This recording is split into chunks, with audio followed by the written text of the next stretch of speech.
આદરણીય નરેન્દ્રભાઈ મોદી સાહેબના કેન્દ્ર સરકારમાં 12 વર્ષ પૂરા થયા અને છેલ્લા 12 વર્ષની અંદર અનેક વિકાસના કામો આપણા હાથમાં લીધા.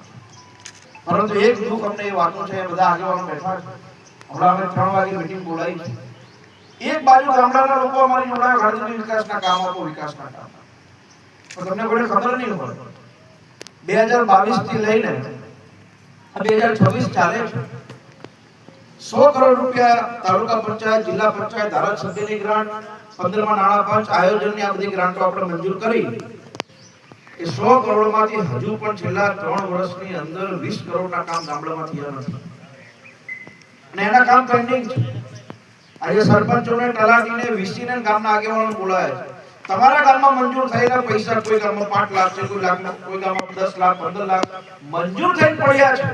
જ્યાં સુધી એ પૈસા આવતા 2 મહિનામાં નહીં વાપરે, 1 રૂપિયાની ગ્રાન્ટ નહીં પડે, બધા અહીંયા બેઠા કહી દઉં. સરપંચ હોય, તલાટી હોય, તાલુકા સદસ્ય હોય, તમારા મંજૂર થયેલા પૈસા વાપરવાના, નવા માંગવા. એનું કારણ શું? મારી બધાને વિનંતી છે કે સરકાર પૈસા આપે, મારી ગ્રાન્ટ હું વિનંતી કરું, મને મારી ગ્રાન્ટ આપો જલ્દી, મારે તરત પતી જાય, તમે વાપરતા નહીં.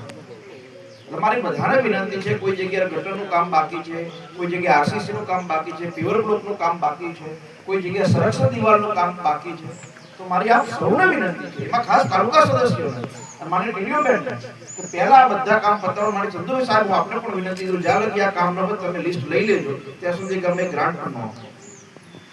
કે 15 લાખ રૂપિયા કામ બાકી હોય હજુ કરવાના અને આપણે જો બીજા 15 લાખની ગ્રાન્ટ લઈ જાય, એટલે આપણે આ બધું આયોજન સંયુક્ત રીતે કરીએ. કેમ કે આપણા બધાનો છેલ્લે ઉદ્દેશ શું છે કે સારા કામ ગામની અંદર થાય.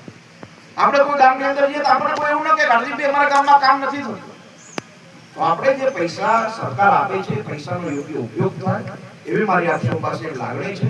સાથે જ ગ્રંથાલય કમિટીને વિનંતી મારી અને જે રિટાયર્ડ શિક્ષકો છે સાહેબ આપ સૌને પણ વિનંતી કે આ જગ્યાની જાળવણી તો ગ્રંથાલય સમિતિ કરશે, એક લાઇબ્રેરી રાખશે લોકો, પણ તમે લોકો પણ આનું યોગ્ય ધ્યાન આપીને મદદરૂપ થાય, સચવાય અને જે પણ યુવાન અહીંયા વાંચવા માટે આવે એ પોતાના ઘરની લાઇબ્રેરીમાં વાંચે છે એવો ભાવ રાખે.